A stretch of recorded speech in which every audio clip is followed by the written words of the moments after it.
Welcome back, everybody. Rob, a Rule of Two review here, and today, Capcom dives into the next gen.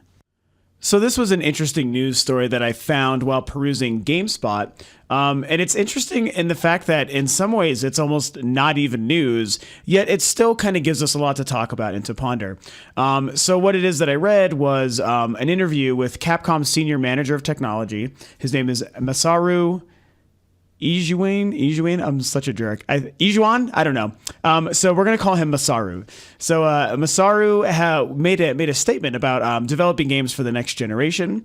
And he made what I guess was being treated as kind of a bold claim. He simply said that, games, of course, require much more overall development process. And that was referring to the manpower, the amount of time required, the amount of money needed to be spent to develop these games for the next generation.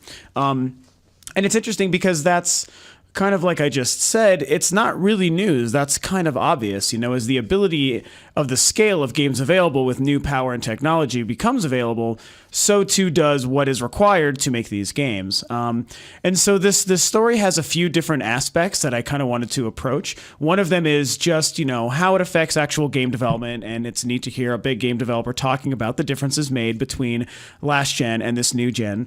And the other angle to this is Capcom's specific angle, because we know that they are in a very precarious scenario, and they have been for a while, and there's been all sorts of rumors and scuttlebutt on the internet about if it's getting better or if it's getting worse, and all sorts of different factors. But first I want to read you his initial quote that's in the article on GameSpot.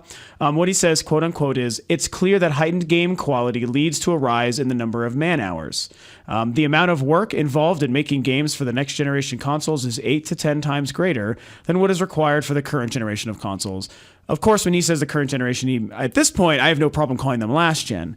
The 360, PS3, and the Wii are all last gen. We already have all three next gen consoles out. I don't understand why some people are still using this reference of the current generation. But regardless, we know what he meant. He meant the 360 and the PS3 and whatnot. And so it's interesting because that is definitely true. And it kind of also gets me excited, and hopefully it gets you excited too. That's part of, as someone who's lived through every significant generation since the early 80s, when we went from the Atari 2600 and all of a sudden the NES came out. I've been gaming and living through all of those generation swaps this whole time. And every time that happens, including even with this most recent one, it is exciting because you start to think, well, these systems now provide all sorts of new tools and abilities and a breadth of scale that we're not used to from what we had been doing the last several years. And that's really exciting. What is going to become available? What are these systems going to allow my games to do moving forward?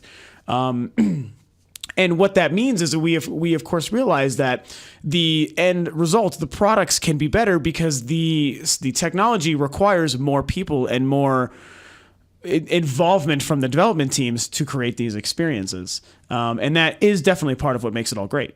Of course, the big thing always trying to be answered once this happens is exactly what are these new games going to be providing to us as the generations switch over. And it's interesting to hear Capcom, who is a very large, respected developer that has been around for a very, very long time, talk about this stuff. Now, the other aspect, as I had alluded to just a moment ago, is Capcom's specific angle on this. And I think it is a little bit telling, and in other ways very kind of curious and hard to figure out when hearing them talk about this concept. And that is, as I'm sure you probably know, Capcom they've been in financial dire straits for several years now. They've really been struggling to turn a profit. They released Resident Evil 6, which did certainly sell a lot, under projections, I believe. But it sold really well. I think not quite as much as Resident Evil 5, which is the best-selling Resident Evil title. And that is a game that, as a huge Resident Evil fan, I actually really still kind of liked it. And I know that it got kind of a lot of hate and it created a huge controversy about a lot of what they did with it. And I understand and respect and agree with some of that controversy for sure. But at the end of the day, even if it wasn't as good as the best Resident Evil titles I've played, it still was a very fine game. And some of the story elements and what they did with it was really good. And I don't want to get into a review about Resident Evil 6. The point I'm trying to make is it still sold well enough to have been considered a a semi-mediocre success, and I'm glad that they had that. They released Remember Me last year, which I thought was actually a pretty fantastic game, a brand new IP. I love that they were able to take this risk. But between that, their lack of Mega Man titles, some of their online stuff that's been costing them a lot of money, they keep dicking people over with the Street Fighter thing. They have access to some of the best, most memorable, and untouchably fantastic properties in all of gaming. And they haven't been able to get it right for years. And that saddens me. I'm speaking from a very, depressed perspective about this because I love Capcom and I love all of those properties. Anything they've ever done that's theirs and exclusive, I'm pretty sure I've loved.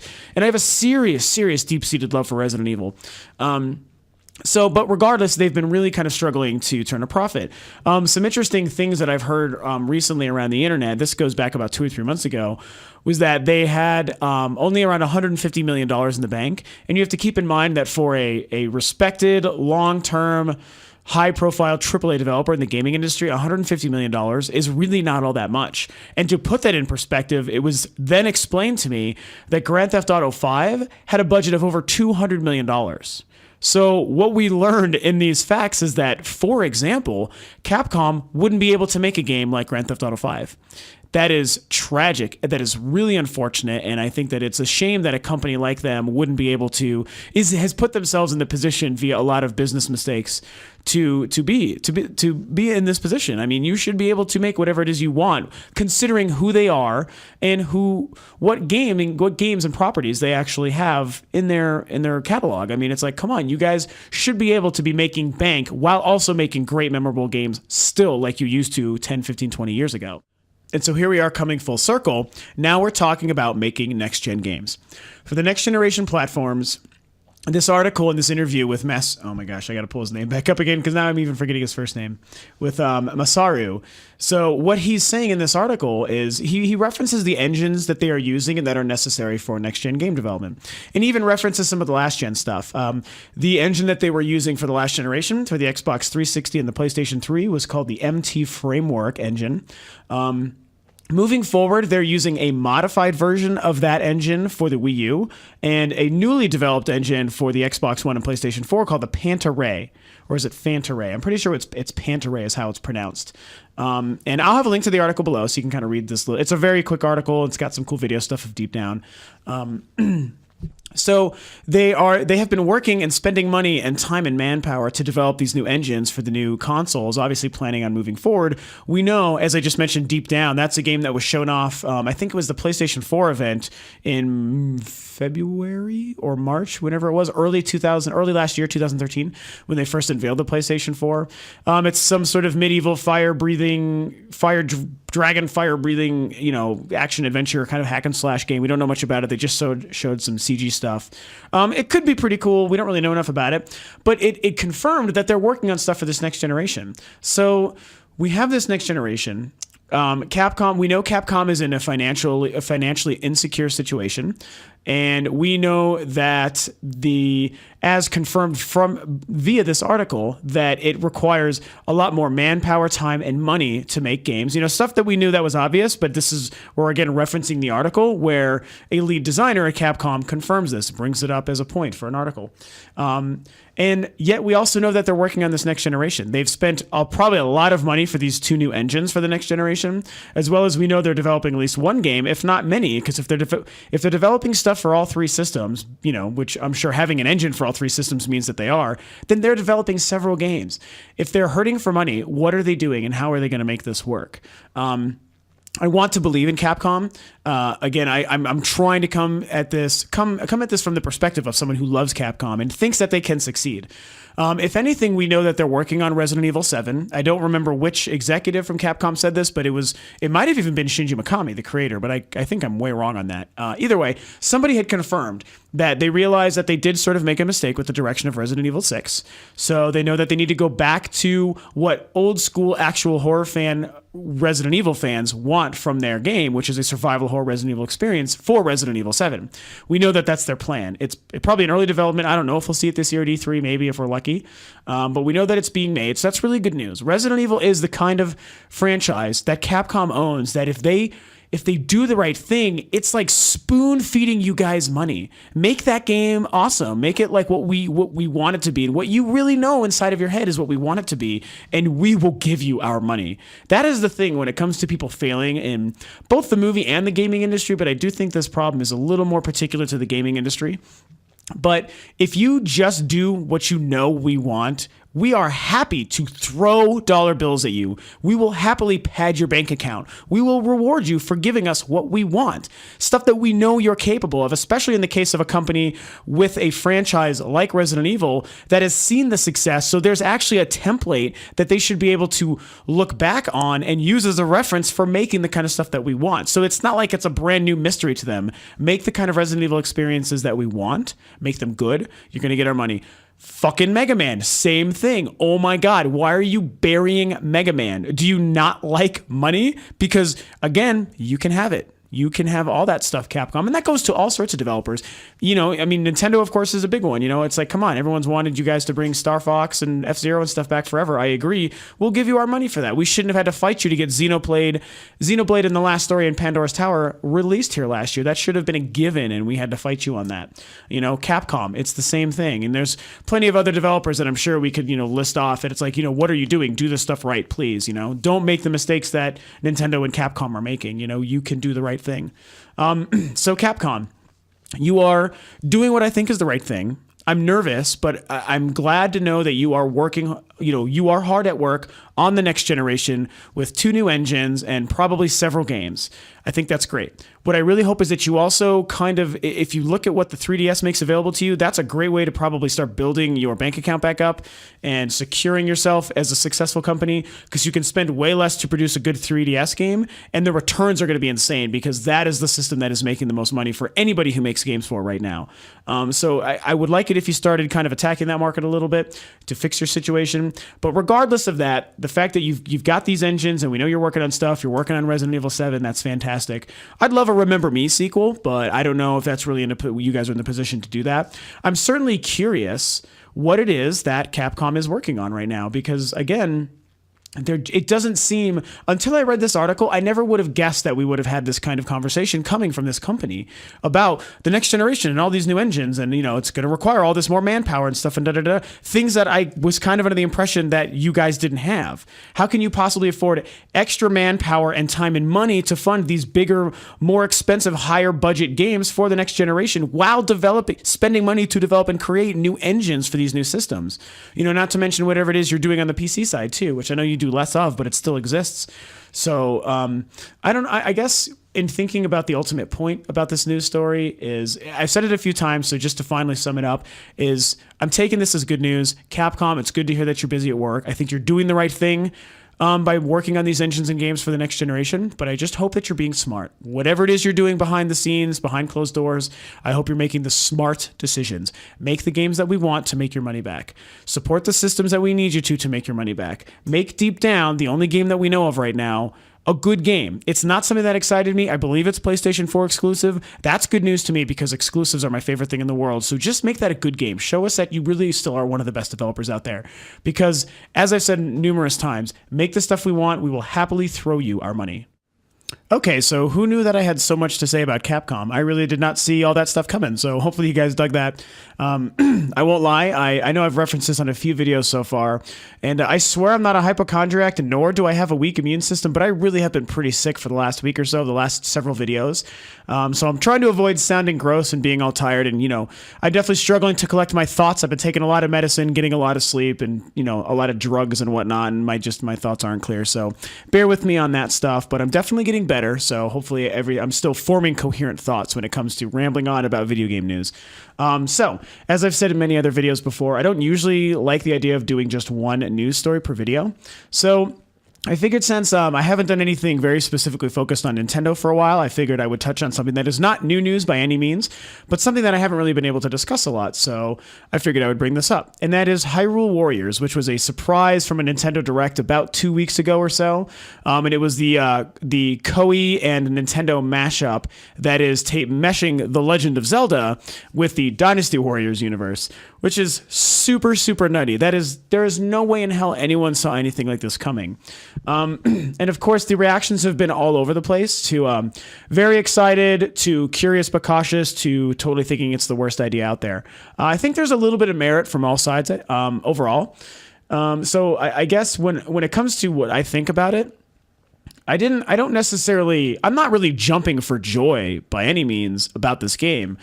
But at the same time, I certainly think that it's a cool concept, and I think it's also very admirable to see something like this happening. I like the idea of Nintendo working exclusively with a third-party developer, to this capacity, not just allowing a third-party developer, of course, because we've already got plenty of that stuff for the Wii U, but just working as Nintendo working with Koei. That's really neat to know that they're working together to develop this game. The other thing is it's really neat that they took their baby, their number one franchise, even though Mario sells more. I think when it comes to appealing to masses and reaching that broader spectrum of gamer, The Legend of Zelda is more their baby, to be fair. So to take their baby and allow it to be meshed with a world so insane and honestly fairly simple as the Dynasty Warriors series, The Legend of Zelda, is known for very complex environments, stories, puzzles, dungeon crawling, character development with the different versions of Link, Zelda, and Ganon every time. And to mesh that with something that is just kind of a balls-out simple action game like Dynasty Warriors, crazy, man. Just never saw this coming. So it's interesting because I don't know. I mean, I guess I think it's going to be good. Let's get down to that. Does it look good? Sure, it looks pretty cool. Visually, it just looks okay. I feel like we know that it's very, very early on in development, and I think that's the best thing we have going for us because I feel like this is a game that has the ability to be visually stunning once it's all said and done. So I'm really hoping that this engine has a lot of tweaking before it's all said and done. I mean, it looks fine, and at the end of the day, and I will always say this, the visuals are not what sell a game experience as much as I like really good, pretty HD next-gen graphics. I don't need those for a game to be great, but I also appreciate it, and it's also nice to know that the Wii U can start coming out with these games that show people what the system is really capable of, which, as I had talked about before, is what Super Mario 3D World does and what Pikmin 3 does. Play those games and tell me that they're not next gen. I still stand by saying that Pikmin 3 was the best looking game last year. It's next gen, last gen. Pikmin 3 was the best looking game of 2013, that I played. I didn't play I didn't play Battlefield 4 on PC, for example. I mean, I did play the beta, but I didn't play the finished version. So I know that there's a case to be made for that. Last of Us was really, really close. And honestly, none of those are really wrong answers. For me, what I experienced, Pikmin 3 really nailed it. And that's great because we had Nintendo's next gen platform finally delivering. And that was even with a game that still started its early development as a Wii game. I think even a GameCube game, to tell you the truth. So imagine the stuff that they're working on now. When the next Zelda and Metroid actually come out for the Wii U, look the fuck out because they're really going to be showing people, hey, don't count this system out yet because 60 frames per second, gorgeous HD visuals, next gen textures and particle effects. It's going to be doing some cool things, even though it's still very clearly third in power amongst all three of the next gen systems. So anyway, I'm getting off topic. When it comes to Hyrule Warriors, I think that what obviously happened was they wanted to work with Koei, or Koei wanted to work with Nintendo, do something in the Dynasty Warriors universe, bring it out on the Wii U, and somewhere between the two of them, they realized the best way to make the game feel successful was probably to mesh it with something and known for excellence like the Legend of Zelda series. And it sounds crazy on paper, and it even still looks crazy when you see it, but at the same time, I do think that watching the trailer, and I watched it several times, and I watched a few videos of some trusted people who I know breaking down everything in it, and watching all the details be dissected of how it looks. What does this have? What's happening here? What kind of elements, gameplay elements, and strategy could we be looking at in this kind of game? And at the end of the day, it does kind of still work, to tell you the truth. I mean, they both have a historical medieval element to them, fantastical, different levels of fantasticalness amongst the two series. They're not really rooted in any sort of reality or history, of course. Well, I guess Dynasty Warriors a little bit, but not really. But at the end of the day, because they do have that similar tone enough that when you do see it and really step back and think about it and, take off your controversy glasses and just kind of look at it as the project that it is, it looks like it could work work out. The action is going to be really frantic. I hope that they give a lot of variety to the game and the gameplay and the locations. I would love it if they find simple ways to kind of include a lot of the lore of The Legend of Zelda into this. It seems like there's some other characters. If you're not familiar with these guys, you need to look up Game Explained. This is a YouTube channel. I think it's one or two or even several editors who used to work for IGN, and they focus mostly on Nintendo stuff. And it's I'll leave a link below. It's Game Explain, GAMEXPLAIN. So it's a unique spelling. It's not Explain, it's Game Explain with an X, and you'll see it in the link below. Look these guys up. They do fantastic analysis and dissection of trailers and gameplay footage and stuff. And what they did for Hyrule Warriors, I think there's 2 videos. They're freezing and zooming in on all sorts of really neat things, and they show all these other characters and elements that seem like a real interesting crossbreed between Dynasty Warriors characters and what could end up being Legend of Zelda characters. Or we're going to be seeing Link and maybe other Legend of Zelda characters. There's something that looks like Zelda in one of the shots, mixed with other characters we've seen from other Dynasty Warriors games. So it's going to be what at first kind of seemed like it was a Dynasty Warriors game with a Legend of Zelda skin over it, now seems less like that and more like an actual blending of the worlds. And I got to tell you, I like that idea far more than just dropping the Zelda skin over the universe. That almost does make it seem a little bit cheesy and hokey and not like an official game of either respect. But once you take the two and make it, what's the word I'm looking for? It's like a medley, I can't even think, but you know what I mean. It's a crossbreeding of the two. And I think that's going to be really, really pretty cool. So I don't know. We have a long way to go for this game. I really hope that we see a lot at E3. I would love for it to come out this year and be this kind of random surprise, first third-party Nintendo game that comes out for the Wii U that's actually really good and helps, satiate our need for more Zelda and get us excited for more Zelda and maybe show that a working relationship with Koei can start to happen, and maybe Koei can bring some really good, hopefully more, hardcore gamer-centric games to the Wii U. So I think it's going to be neat to see what happens with this going forward. But I just wanted to touch on it because I haven't talked about it much. At the end of the day, did it blow me away? No, but I think that there's enough potential, and it's always exciting to see something like this third-party work with a Nintendo franchise exclusive to the Wii U. It was, at the end of the day, it was still a welcome surprise. So Hyrule Warriors, I think it's got a lot of potential. Okay, guys, well, that's it for today. Thanks again for tuning in and putting up with my sick, incoherent thoughts. Doing the best I can. I don't want to stop doing news videos just because I can't really think straight. So I did the best I could. So if you like the video, please go ahead and share it. You should subscribe to the channel. Find us on Facebook with the link below. You can find us on Twitter at Rule of Two Review. All those links and all that information will be below.